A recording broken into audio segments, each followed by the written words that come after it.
everyone, welcome to Homeschool. So in this part of the video, we will take up the Dicot Leaf and the Monocot Leaf. So this is the last part of the chapter. We have completed everything, that is root, stem, its secondary growth and everything we have completed. So it's the last part, that is the anatomy of the dicot root and the monocot root. So we'll first take up the dicot root. So before moving on to the anatomy, we will just look up a few things about the dicot leaf. We have already studied in our previous chapters that dicot leaf usually is a dorsiventral leaf. So we'll write it first. So this is of dicot leaf, and this dicot leaf, it is usually dorsiventral. What do you mean by this dorsiventral? It means that the leaf, when you look into a leaf, it usually has two sides. That is, if this is a leaf, this is one side and this is one side, and it is not same on both the sides. So hence we have one dorsal side, one ventral side. So there are two sides. So we have, if both the sides are similar, then we call such a leaf as the isobilateral leaf, which is in case of the monocots. But here in case of the dicots, this is a dorsiventral leaf, that is dorsal side is different, ventral side is different. Okay, such a leaf is called as a dorsiventral leaf. And one more interesting thing which we have already learnt about the dicot leaf is dicots, they follow the reticulate type of venation. What is a reticulate venation? Reticulate venation is, so this is a midrib. Okay, this is this central line, this is a midrib, this is the main vein of the leaf. After that, these are all the subveins, and these subveins will show a network like structure, and such a network is called as a reticulate type of the venation. So what is the importance of this reticulate venation is, see here, I'll just write these veins now. So this is a midrib, that is the main vein. After that we have these subveins, and then we have these veinlets. So the vascular bundles, as we have seen in case of the root and the stem, in the same way the vascular bundles are also present in the leaves, because leaves also require water for the photosynthesis. So those vascular bundles are usually present on these veins or veinlets. Veins, subveins or veinlets. So on these, either if it is present on this midrib, then the vascular bundle will be quite bigger. If it is present on the subvein, it will be of medium size. If it is present on the veinlet, it will be of a smaller size. So based on the position of the vascular bundle, its size is being determined. If it is present on the main vein or the midrib, then usually it will be larger in size. If it is present on subvein, then it will be slightly smaller compared to the vascular bundles on the main vein. If it is on the veinlet, it will be usually smaller in size. However, the inner structure of the vascular bundle remains same irrespective of its position on the leaf, but the size will vary based on its position. Okay, so with this background, now we will move on to the anatomy of the dicot leaf. And as I said, every part of the plant is made up of or is covered by the epidermis, and similarly the leaf is also covered by the epidermis. Here the difference is leaf is covered by epidermis on both the sides. That is, so if you take a section this way, if you cut the leaf this way, then if you take this smaller part and place it on the microscope, then how does that look like? So it is both the sides, it has epidermis. This is the upper epidermis and this is the lower epidermis, and usually on the lower epidermis we can see the presence of the stomata. Even on the upper side also the stomata are present, but it is very few, and sometimes even they may be absent on the upper side. Sometimes there may be very few stomata present on the upper side. However, greater number of stomata are present on the lower side of the leaf epidermis, and this is called as adaxial layer. This is called as adaxial. I'll write it in the bracket. It is the upper epidermis. It is upper epidermis. Now, on both the sides, we get to see the cuticle. There is a cuticle on both the sides, and that cuticle is quite conspicuous. So what is conspicuous? Conspicuous, something which is very prominent. Okay, so we have a well defined or a well developed or prominent or conspicuous kind of cuticle which is present on both the sides. And what's the function of this cuticle? The cuticle is mainly to prevent the loss of water. Since the stomata are present which are undergoing a transpiration, definitely there is a loss of water. So to prevent that loss of water, cuticle is present on both the sides, that is lower epidermis and upper epidermis. So upper epidermis is called as the adaxial layer. So how about the lower epidermis? Lower epidermis is called as abaxial. It is called as abaxial. I am writing it. So this is the lower epidermis. Lower epidermis. Okay. Then now the space which is between the upper epidermis and the lower epidermis all together is called as the mesophyll. This is mesophyll. Now the cells which are present here, that is between the upper epidermis and the lower epidermis, they are called as the mesophyll cells. And these mesophyll cells are specialized cells which carry out the photosynthesis because they have got chloroplast in them. And these mesophyll cells, in case of dicots, okay, this is specifically in case of dicots, they are differentiated into two types. That is, first one is the palisade cells. Second one is the spongy cells. Spongy cells. So palisade cells and the spongy cells. However, these mesophylls are parenchymatous in nature. Okay. So since these are parenchymatous, we can call them as palisade parenchyma cells and spongy parenchyma cells.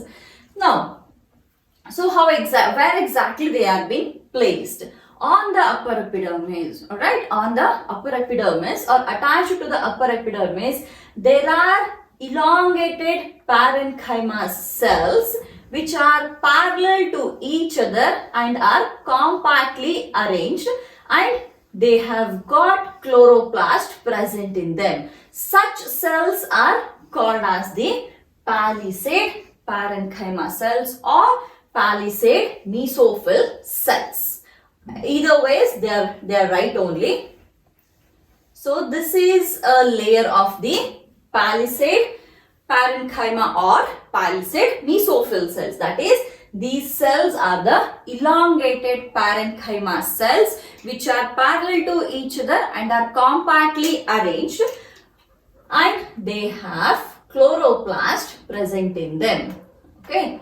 So this is fine. It is confined to all the cells of the mesophyll. Next one, spongy layer.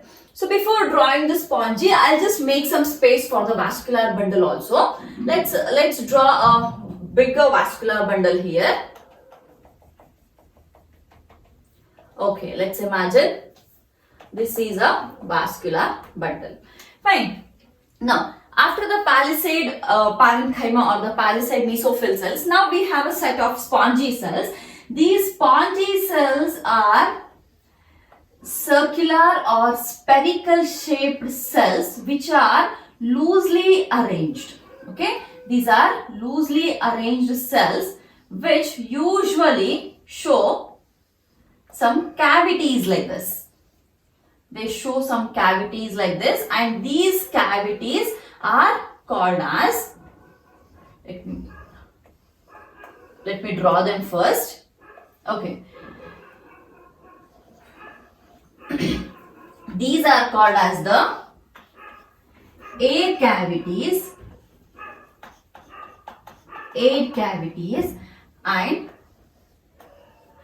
and also there is some smaller group which are compactly arranged in case of the spongy cells also. Those are all the ground tissues or just the filling cells, we can call them as. So again, this is also one more air cavity. This is also air cavity. I'll explain why they have air cavity. Then this space which is empty here, which is above the stomato, this is called as substomatal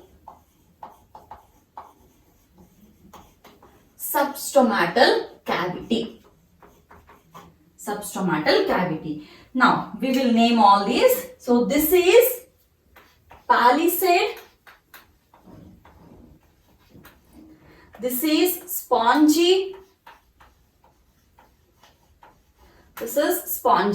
and this is the air cavity, and then the substomatal cavity, and then we have this is also one more air cavity here. So we'll just extend this epidermis and then the cuticle.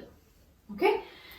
So now we will speak about the functions of all these. So these mesophyll cells, even they have the chloroplast here everywhere. So these cells are mainly meant for the photosynthesis because they have the chloroplast present in them. Then what about the air cavities? The air cavities, they mainly store the air, that is to give or to reduce the weight of density of that particular leaf. See, if you observe a leaf usually when there is a wind, it usually will be hanging like this, isn't it? So that movement, for the movement to take place,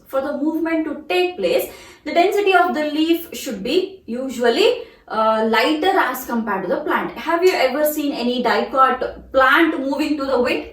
No, isn't it? So that is stagnant. Whereas you can see the leaves moving. That is because they have that buoyancy, or we actually cannot call it as buoyancy also, because that is mainly the nature of the water.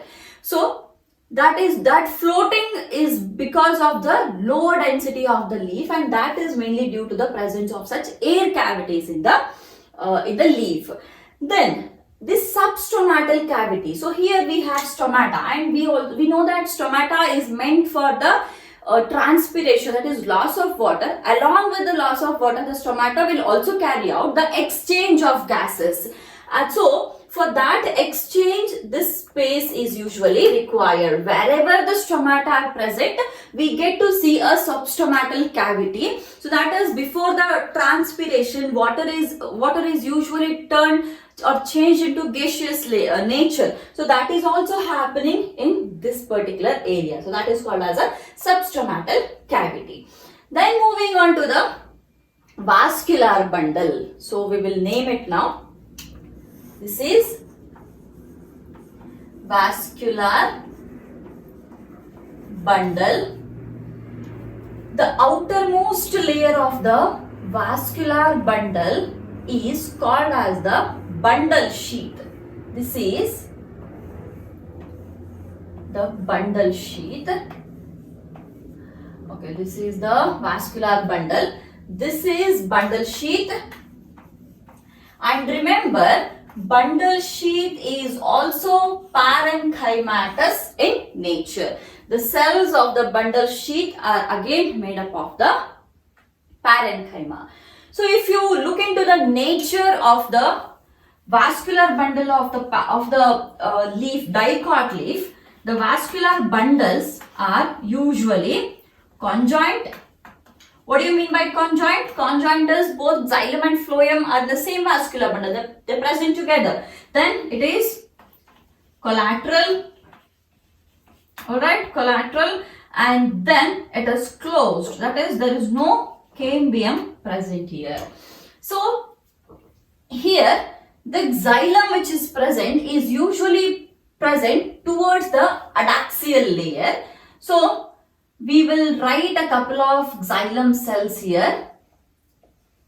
This is the xylem, and we can also take this as the metaxylem, and this is all the protoxylem. So this is the xylem, and this layer. So this is all the phloem here. Xylem and the phloem. So we shall name them now. This is xylem. This is phloem. Alright. So the xylem and the phloem are usually conjoined, that is each vascular bundle have got the xylem and phloem is present in each single vascular bundle, and towards the adaxial layer we have xylem, and towards the abaxial layer we have got the phloem. Alright.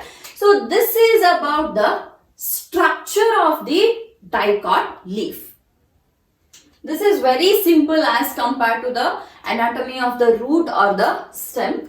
So we'll just repeat it quickly. So this is the upper epidermis, lower epidermis. Upper epidermis is called as adaxial layer. Lower epidermis is called as abaxial layer, and on both the sides there is cuticle, which is mainly meant to prevent the loss of water. And after that, the space which is enclosed between the upper epidermis and the lower epidermis is called as the mesophyll, and that mesophyll is mainly the parenchymatous, and it has got chloroplast, hence they are specialized cells which undergo photosynthesis. And the mesophyll is differentiated into two, palisade and spongy cells. Palisade are the elongated cells or elongated parenchyma cells which are compactly arranged and are parallel to each other. They also have chloroplast in them, hence they can undergo photosynthesis. Then on the next, after the palisade cells, we have spongy cells. Those spongy cells, again, they are also parenchymatous in nature, and they have got the air cavities, or the arrangement of the spongy parenchyma cells is such that they make some air cavities, and then there are stomata which are present on the lower epidermis. So on the upper epidermis also we have got stomata, but the number of stomata on the upper epidermis is usually very less, and sometimes you won't even find any stomata. You can say it as the stomata are absent on the upper epidermis. However, on the lower epidermis there are many stomata present. So if you can guess the reason for this, actually upper epidermis or upper surface of the leaf is directly exposed to the sunlight. So if there are more number of stomata on the upper epidermis, then there are very chances that more amount of water can be transpired or more amount of water can be lost due to the transpiration. So to avoid that, it is an adaptation made by the dicot plants that on the lower surface or on the abaxial surface, the stomata are present, or stomata are more in number. Fine. Then moving on to the next, that is the vascular bundle. So there is a bundle sheet which is made up of the parenchyma, and inside the bundle sheet there is again xylem and phloem. So xylem is towards the adaxial layer, phloem is towards the abaxial layer. Apart from xylem and phloem, the remaining space is all filled with the ground tissue, that is mainly the parenchyma. Right. So we get to see all the xylem elements and the phloem elements in these drawn xylem and phloem. Apart from that, we get to see the filling of the ground tissue, that is the parenchyma in case of the vascular bundles. Alright. So this is about the anatomy of dicot leaf. So next we will move on to the anatomy of the monocot leaf. Monocot leaf is a isobilateral leaf. So I have already said the difference. Isobilateral is, it is same on both the sides. There is nothing like dorsal side and the ventral side as in case of the dicots. So both the sides are equal there. And the venation which we follow in case of a monocot leaf is a parallel venation. So reticulate venation is a network like venation or a web like venation, whereas the if let's take an example of the banana leaf. So if you see that the veins are directly arranged in a parallel pattern. So this is one main midrib or the main vein, and these are all the parallel subveins. There is again no veinlet or anything here. So directly one main vein and then the subveins. That is called as a parallel venation. That is, there is no network formation here. So the vascular bundles which are situated on the main veins might be slightly larger as compared to the subveins, but however all the remaining vascular bundles which are present on subveins are all of the same size here. And since it is an isobilateral leaf, there is no dorsal and ventral sides or upper, like both the sides are not unequal here, both the sides are equal here. So let's move on to the structural details now. So as usual, again we have two sides, that is the upper epidermis and the lower epidermis. See, most of the things definitely will remain same in case of the dicot and monocot leaf here, but there are some differences. The differences are, in case of the dicot leaf, we had seen that the stomata were present only on the lower surface and not on the upper surface. The adaxial surface had almost very few stomata or no stomata at all. Abaxial surface had stomata here. So here also this is the adaxial. This is adaxial, or this is the upper epidermis. Upper epidermis, and this is abaxial, or this is the lower epidermis. Okay, then next one, the stomata were, as I said, stomata are present equally on both the sides in case of a monocot leaf. That is, here let's take some 2 stomatas, and here we have some 2 stomatas. So the stomatas here are, in case of the monocot, are usually dumbbell shaped. So we have already seen this stomata structure while studying the epidermal tissue system. So there, in case of the dicots, the guard cells are kidney shaped or bean shaped, whereas in case of the monocots, the guard cells are dumbbell shaped. So we have written equal number of stomata on both the upper sides as well as on the lower side. Then this is the first difference. Okay, and we also have a cuticle present here. There is cuticle present on the adaxial layer and the abaxial layer. This is cuticle. This is same as in case of the dicots and monocots. Next, the next difference is, this is all called as the mesophyll. In the this is same in the mesophyll is same in case of the dicot and monocot, but the differentiation of the mesophyll cells. In case of the dicots, mesophyll was differentiated into 2 types, that is the palisade and the spongy type.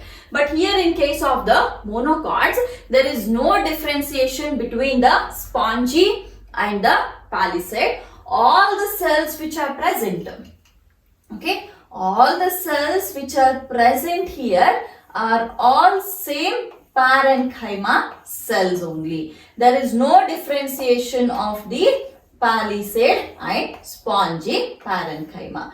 Then if you take a vascular bundle here, let's draw one vascular bundle here later. So these cells are loosely arranged with intercellular spaces, and all these are having the chloroplast also, and they can undergo photosynthesis. So this is all the mesophyll cells, and they are parenchymatous in nature. Then moving on to the vascular tissues here. So vascular tissues, again they have the bundle sheath, and bundle sheath is also parenchymatous in nature. Then, in the internal details, again it is conjoint, collateral and closed. So conjoint is xylem and phloem are present in the same vascular bundle and there is no cambium. Cambium is absent here.